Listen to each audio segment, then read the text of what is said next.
Après 2 ans de pandémie, l'économie mondiale risque désormais de subir les conséquences de l'invasion russe de l'Ukraine et la Calédonie n'est pas épargnée. Hausse du prix du gaz, du pétrole mais aussi du blé, les acteurs économiques se préparent à de nouvelles inflations dans un contexte déjà extrêmement tendu. Les précisions de Mime Sidélé, présidente du MEDEF de Nouvelle-Calédonie, elle répond à Coralie Cochin. On a lancé une consultation auprès de nos adhérents.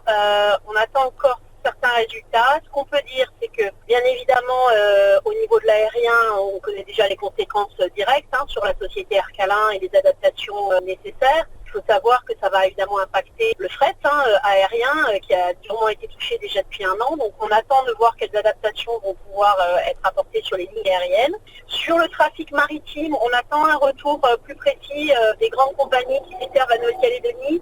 Au niveau du nickel, en revanche, point entre guillemets plutôt positif, c'est l'augmentation du cours qui va avoir un impact bénéfique évidemment sur nos exportations. En revanche, sur nos importations de gaz et de pétrole, nous nous attendons à une augmentation encore plus sensible que celle qui était déjà annoncée ces derniers mois. Une guerre entre la Russie et l'Ukraine qui a aussi des conséquences sur les métallurgistes et notamment la SLN. Elle se fournit en Russie en certaines matières premières comme l'anthracite nécessaire à l'exploitation. L'industriel pourrait avoir à réorganiser ses approvisionnements dans les prochains mois. Quelles conséquences pour les professionnels locaux du nickel? Élément de réponse avec Édouard Léoni, consultant en finances publiques et stratégie nickel. Il était l'invité de notre journal ce midi. Les effets pour les mineurs, actuellement on sait bien que les 4 mineurs plus SLN plus NMC négocient avec leurs fournisseurs et en particulier leurs clients que sont la Chine, le Japon et la Corée du Sud. C'est le moment sans doute pour renégocier au moins les marchés spot.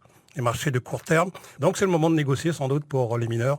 On peut penser par exemple à Sonarep, on peut penser à la société Montagna, la société Maille, etc., etc. On a vu, il y a un vrai manque de visibilité. Quelle difficulté par rapport à ce manque de visibilité pour le nickel local?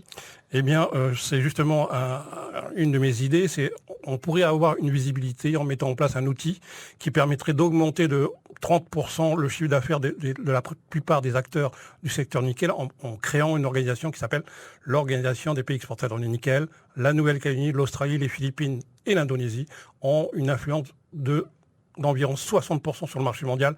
Ça serait un des outils de relance que je promeus, moi, par exemple, au niveau du gouvernement Mapou.